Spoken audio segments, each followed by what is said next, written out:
Hello student, তোমরা যারা ক্যালকাটা ইউনিভার্সিটির আন্ডারে থার্ড সেমিস্টারের ছাত্রছাত্রী আছো এবং তোমাদের রাষ্ট্রবিজ্ঞান সাবজেক্টে অনার্স আছে, তোমাদের জন্য আজকে ক্লাসটা খুবই গুরুত্বপূর্ণ। আজকে ক্লাসে তোমাদের SEC 3 পেপারে একটি মক টেস্টের প্রশ্নপত্র নিয়ে আলোচনা করব। তোমাদের সিলেবাসের মধ্যে থেকে মোস্ট ইম্পর্টেন্ট প্রশ্নগুলো এই মক টেস্টের প্রশ্নপত্রের মধ্যে রাখা হয়েছে, যেগুলি পরীক্ষায় আসতে পারে। তোমাদের এই SEC 3 যে পেপারটা আছে, এটা থার্ড সেমিস্টারেই তোমাদের শেষ, অর্থাৎ আর কোনো SEC পেপার তোমাদের অনার্সের মধ্যে পড়তে লাগছে না। এই পেপারটা তোমাদের 50 নম্বরের পরীক্ষা হবে, 2 নম্বরের প্রশ্ন 5টা থাকবে এবং 20 নম্বরের প্রশ্ন 2টো, অর্থাৎ টোটাল 50 নম্বরের পরীক্ষা। এবারে তোমরা মক টেস্টের প্রশ্নপত্রটা দেখে নাও। আমি ইংলিশ ভার্সানটাও আলোচনা করব, অর্থাৎ ইংলিশ ভার্সানেও তোমরা যারা আছো দেখো, প্রশ্নপত্রটা তোমরা ইংলিশ ভার্সানেও পেয়ে যাবে। এমনকি তোমরা শেষে টোটাল সাজেশানটাও আরেকবার তোমাদের আমি দেখিয়ে দিতে চাই, টোটাল সাজেশানটাও তোমাদের আমি দেখিয়ে দেব। এবং আজকে রাত 10টার সময় লাইভে আসছি।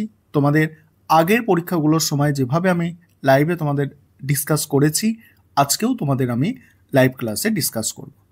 দেখো, এখানে যে প্রশ্নগুলো আমি রেখেছি দেখে নাও। প্রথম প্রশ্ন, ভারতের সংবিধানে 249 নম্বর ধারাটির গুরুত্ব। আইনসভার মর্যাদা হ্রাসের একটি কারণ উল্লেখ করো। ছায়া মন্ত্রিসভা কি? ভারতীয় সংবিধানের 356 নম্বর ধারাটি উল্লেখ করো। অর্থবিল কে নিরূপণ করেন? নেক্সট, বিলের তৃতীয় পার্ট কি? নেক্সট, গিলোটিন কি? নেক্সট, অর্পিত ক্ষমতা প্রসূত আইন কি? এগুলো হচ্ছে তোমাদের 2 নম্বরের প্রশ্ন। এবারে দেখো, মডিউল 1 থেকে 20 নম্বরের প্রশ্ন দেখে নাও। প্রথম প্রশ্ন আছে, ভারতীয় সংসদের বিশেষ অধিকার ও অব্যাহতি। পরের প্রশ্ন আছে, জেলা পরিষদের গঠন ও কার্যাবলী। তার সঙ্গেই আছে জেলা পরিষদের সভাপতির কার্যাবলী। তোমরা জানো যে 2টো প্রশ্ন থাকবে, একটা করে লিখতে হবে প্রতিটা মডিউল থেকে। বড় প্রশ্ন, অর্থাৎ 20 নম্বরের প্রশ্ন। এবারে 2 নম্বর মডিউল দেখে নাও। 2 নম্বর মডিউলে আছে প্রথম প্রশ্ন যেটা আছে দেখো, অর্থবিল পাসের পদ্ধতি আলোচনা করো। আরেকটা আছে, ভারতীয় সংসদে কমিটি ব্যবস্থা সম্পর্কে আলোচনা করো।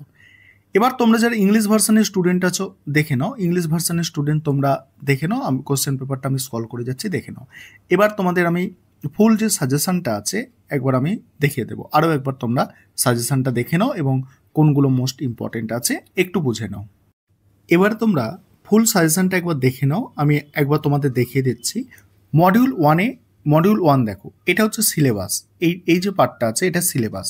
এখান থেকে যে প্রশ্নগুলো হতে পারে সেগুলো লেখা আছে। দেখো, এখানে এই যে প্রশ্নটা, প্রথম যে প্রশ্নটা তোমরা দেখতে পাচ্ছ, এই প্রশ্নটা কিন্তু এখান থেকে সব থেকে গুরুত্বপূর্ণ প্রশ্ন। এই প্রশ্নটা তোমাদের করতেই হবে, সংসদের বিশেষ অধিকার ও অব্যাহতি। আর এটাও একই প্রশ্ন, এর উত্তর আর এর উত্তর, মানে এই দুটোর উত্তর প্রায় সেম আছে, ঠিক আছে। এটাও বলা হয়েছে যে লোকসভার সদস্যদের ক্ষমতা ও কার্যাবলী, বা সংসদে যারা থাকে তাদেরই কি বলে? সাংসদ বলে। সেই সাংসদদের অধিকার ও অব্যাহতি, এটা সাংসদ হবে, ঠিক আছে।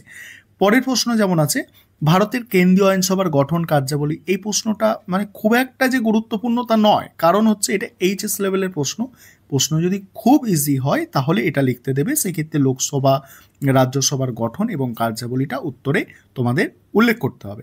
নেক্সট, দ্বিতীয় যে টপিকটা আছে তোমাদের সিলেবাসে দেখো, এই টপিকের ওপরে 2টো প্রশ্ন হতে পারে। একটা হচ্ছে রাজ্য বিধানসভার স্পিকারের ক্ষমতা কার্যাবলী, আর একটা হচ্ছে রাজ্য আইনসভার সদস্য যারা জানো তোমরা, MLAদের ক্ষমতা কার্যাবলী।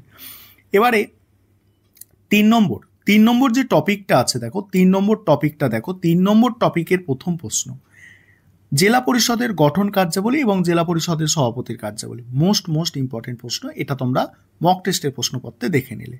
কলকাতা কর্পোরেশনের মেয়র পদের গুরুত্ব, এটাও ভালো করে তোমাদের দেখা দরকার।